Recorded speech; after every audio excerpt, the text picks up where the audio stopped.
नेपाल के रास्ते बिहार में 3 आतंकी घुसपैठ कर चुके हैं। एक का नाम मोहम्मद उस्मान है, दूसरे का नाम हसनैन रावलपिंडी है और तीसरे का नाम उस्मान बहावलपुर है। ये तीनों आतंकी जैसे मोहम्मद के हो सकते हैं ऐसा शक जताया जा रहा है। और जो ये तीनों फोटो आपको स्क्रीन पर दिखाई दे रही है, ये वही तीनों आतंकी है जिसकी फोटो पुलिस मुख्यालय ने जारी की है। आशंका जताई जा रही है कि ये तीनों आतंकी बिहार में किसी बड़ी घटना को अंजाम देने की प्लानिंग कर रहे थे, क्योंकि ये पिछले ही हफ्ते नेपाल बॉर्डर के थ्रू बिहार में घुसे हैं और बिहार में आशंका है कि ये अररिया जिले में गए। अररिया आपको याद होगा जहां आधार सैचुरेशन 100 से ज्यादा निकले थे। पूर्णिया, अररिया, कटिहार ये बिहार के वो इलाके हैं जो नेपाल बॉर्डर से लगते हैं और यहीं पर आधार सैचुरेशन 100 से ज्यादा निकला था। मान लीजिए 100 लोग रह रहे हैं तो वहां आधार कार्ड बने थे 128 और इसीलिए एसआईआर कराया जा रहा था ताकि ऐसे लोगों का पता लगाया जा सके कि कौन अवैध घुसपैठी है। अब आप बताइए, अगर ये आतंकी यहां पर आके घुस चुके हैं मान लीजिए और आधार कार्ड बनवा लेते हैं और फिर ये वोटर बन जाते हैं बिहार का, तो सोचिए ये कितना बड़ा फेलियर है हमारे सिस्टम का। और इसी के लिए जब एसआईआर कराई जाती है तो हमारे कुछ पॉलिटिशियंस आवाज उठाते हैं कि नहीं ये गलत है। सर एसआईआर गलत नहीं है, एसआईआर के प्रोसेस पर सवाल उठाया जा सकता है। ये बात बिल्कुल सही है कि कुछ लूप होल्स हैं, कुछ ग्राउंड लेवल पर ह्यूमन एरर होते हैं, बिल्कुल सच है, पर पूरी प्रक्रिया गलत नहीं है। ये बात फिर से साबित होती है। ये आतंकी सोचिए अगर किसी घटना को अंजाम दे देते हैं बिहार चुनाव से पहले तो ये किसकी जिम्मेदारी होगी। तीनों आतंकी कहां टहल रहे हैं किसी को नहीं पता है, ये क्या प्लानिंग कर रहे हैं किसी को नहीं पता। ये एजेंसियां अलर्ट पर हैं। और आप ये भी सोचिए कि ये आतंकी वहीं आए हैं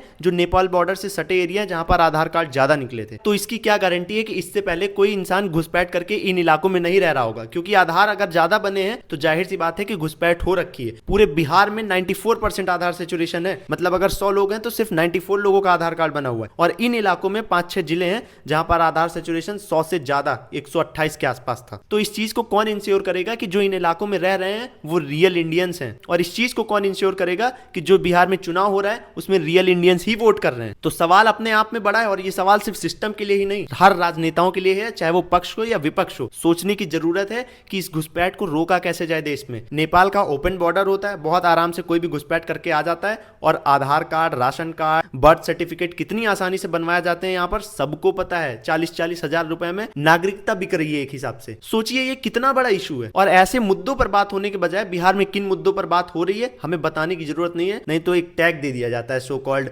अंधभक्त का। क्या ये बचपने वाली बातें कर रहे हैं? अगर कोई रियल इश्यूज पर बात कर रहा है तो क्या वो अंधभक्त हो गया? सर समझिए, जागिए, अभी भी वक्त है। नहीं तो ये बिहार का चुनाव सिर्फ बिहार तक का नहीं, ये भारत की नई दिशा तय करेगा, समझ लीजिए आप। ये जो एक नई लड़ाई सिस्टम के खिलाफ खोल दी गई है, कुछ प्रूव हुआ है क्या अभी तक कुछ ऐसा जो आपको ये दिखा रहा हो कि हाँ वोट चोरी हो गई? भाई एरर्स हुए हैं, ये बात बिल्कुल एक्सेप्ट की जाती है, पर चोरी कहां की गई है इसका कौन सा सबूत दिया जा रहा है? आई होप मैं अपना मैसेज कन्वे कर पाया हूं जो कहना चाह रहा था। जय हिंद, जय भारत।